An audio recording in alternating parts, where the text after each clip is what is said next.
Hey, what's going on? This channel is all about the how of poetry, how it works.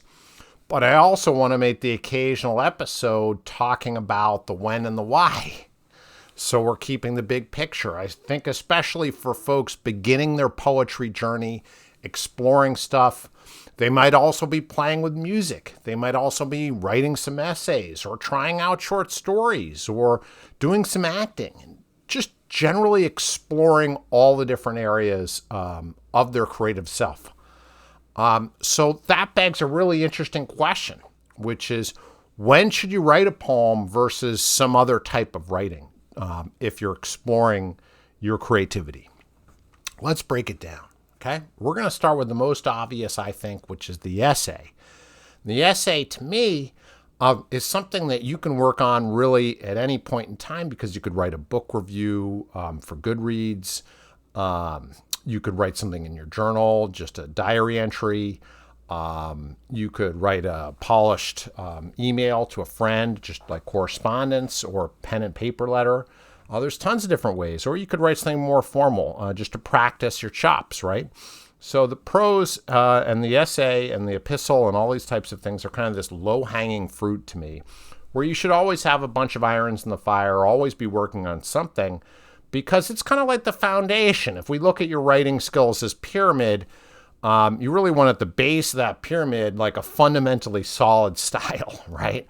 So if you can't write your way out of a paper bag, you're not going to be able to do all these other interesting, complex maneuvers because you're just not a very good writer. So building those chops is something you got to do a little bit every day. And it's probably something you can do while you're a little bit distracted or while you have some other stuff going on. It's not as emotionally taxing to write, for most people, to write a nonfiction. Okay? It works well on a deadline. So if you say, hey, I'm just going to crank out a book review every week for myself and post on Goodreads, that's probably something you're probably going to be able to pull off without killing yourself, right? Now, why would you want to do that? Well, nonfiction prose reaches the largest possible audience. So it gives you an opportunity to promote your values and your ideas. You can research and hone your knowledge of a topic. And you can demonstrate to people that you have competency in something, whether you're writing about woodworking or mushrooms or archaeology. All of this shows an opportunity to demonstrate that you understand what you're talking about. Like I said, working on this a little bit every day is a good way to build your fundamental strength. Just as athletes spend some time strength training or jogging or whatever it is, great writers spend a certain amount of time just kind of building their fundamental know-how, doing reading and writing exercises. Okay.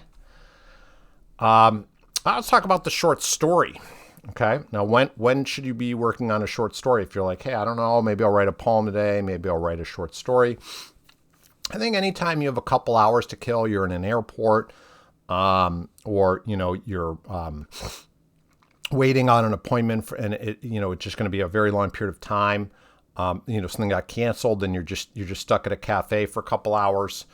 That would be a time where you could start to work on a short story, where you either start to plot it out a little bit or think about the characters, or, you just kind of work backwards, start with the ending. It's something that I often hear suggested. Again, it's not my area of expertise. I've never published a short story, but I have written them now and again.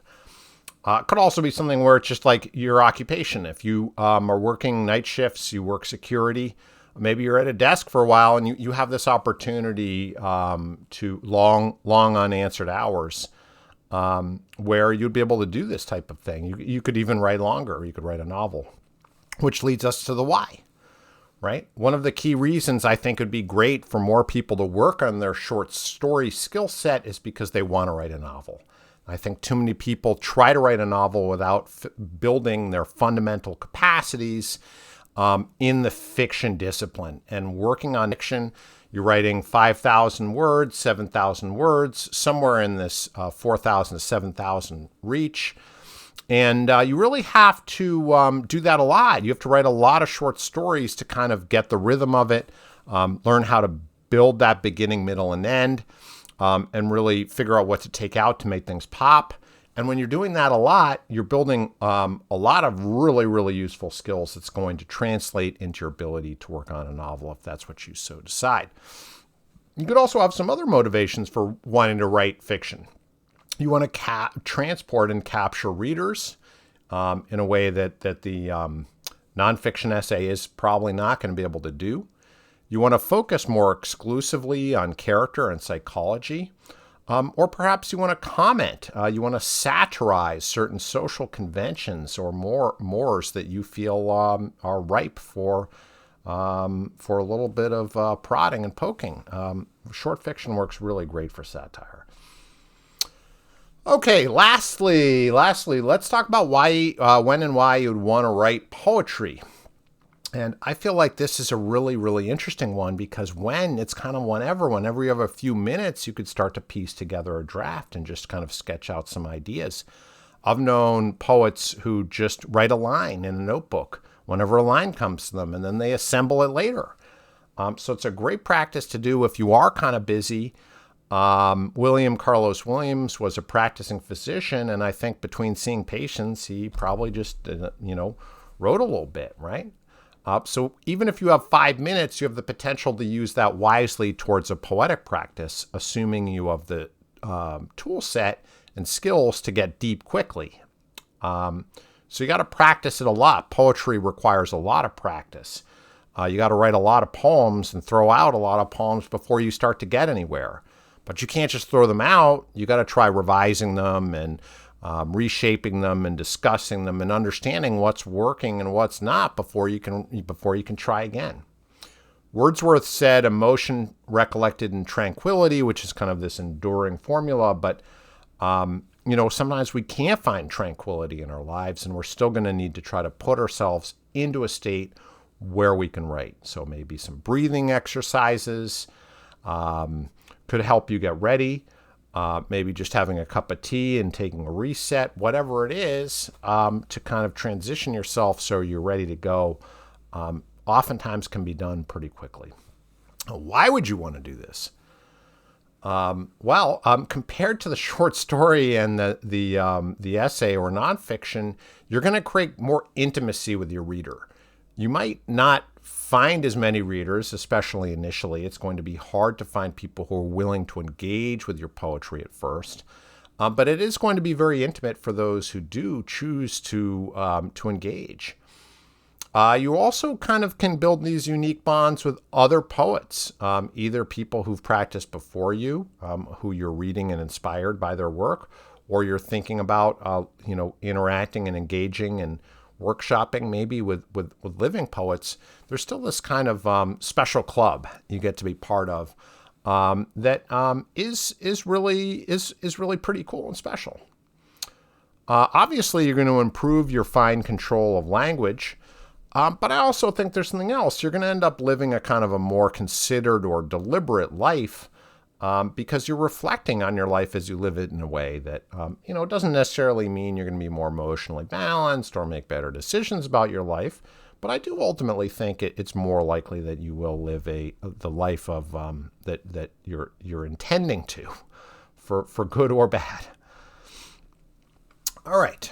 So let's just summarize here a little bit on the hows. They require different tools, right? So if you're writing nonfiction prose, you're writing an essay, you're really trying to focus on argument and evidence, and you're trying to use, categorize and analyze and respond to the arguments of other people or the ideas of other people.